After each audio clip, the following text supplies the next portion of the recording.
Are you grumpy? Grumpy all the time? Nobody likes you.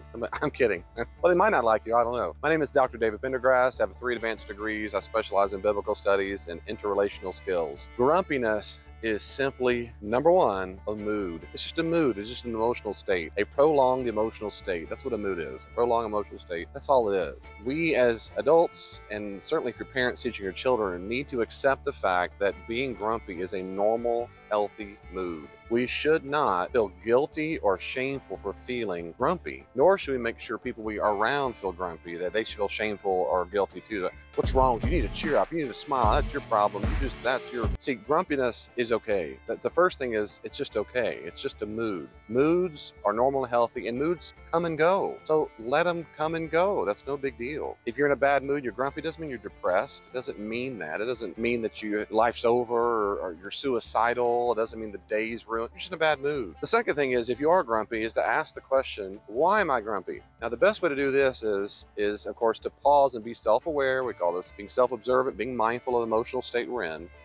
But picture yourself as a child, and you had a little child, and you're looking at the child, and you say, not, what's wrong with you, dummy, or stupid, or all these bad names sometimes people say to themselves. Instead, you look at the child and you say, baby, what's wrong? Why are you grumpy? What happened? Did something happen? You say it on the inside. You pause and go, did something happen? And really pause for a second and see if something comes up in your mind. It might be nothing. It might be something as simple as and common as, I'm hungry. It might be I'm tired. It might mean I didn't sleep well. It might mean my friends didn't want to hang out with me. It might mean my boss trusted me. You just listen to something. There's going to be some kind of complaint probably that comes up. Whatever the complaint is, address it. So if you say, like, I'm just sleepy, you go, oh, okay, I'm sorry you're sleepy. We'll get some good rest later on. I'm hungry. Yeah, okay, well, I'll tell you what, we'll see what time it is. All right, well, we'll get something to eat in a little bit. I don't want to work today. I want to go play. Yeah, me too. What, can we go play? Let's go play. Or do I need to get this job done? And we say, let me finish this job and we'll take a 10-minute walk, or we'll play a video game for 30 minutes, or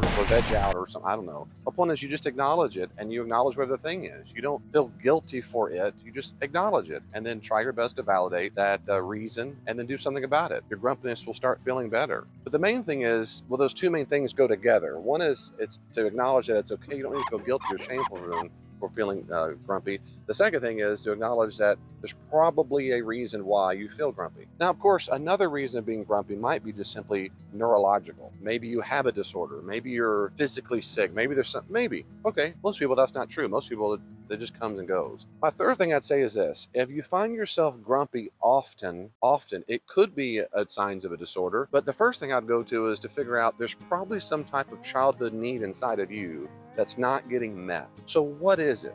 What is it? I'm around people at times where they can be super happy, woo, and then sometimes their just mood is so down. Well, that might be a sign of being bipolar. It can be, or even borderline personality disorder. But if a person's not that extreme or that low, and doesn't fit all the criteria of those disorders, maybe they just find themselves pretty grumpy. Some people there's a pattern there. We want to pay attention to it, not feel guilty for it, not feel shame because of it. Just pay attention to it. So how do I do that?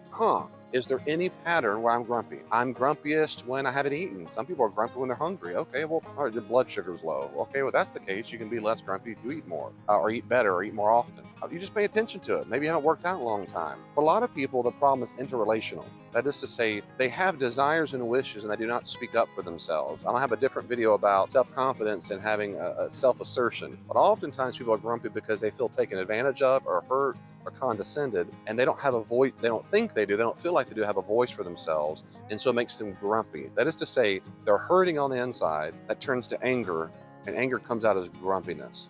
Or the bottom line, you could be like my wife, addicted to Diet Coke. You don't have Diet Coke, you're just grumpy. I mean, it could be something as simple as Diet Coke and chocolate and whatever, shopping. That's it. If this is helpful for you, share this video with all your friends and cousins. Comment below, let me know if you're ever grumpy and how you get out of it. And make sure all of your grumpy friends see this video. It's on you. God bless you. I'll see you next time.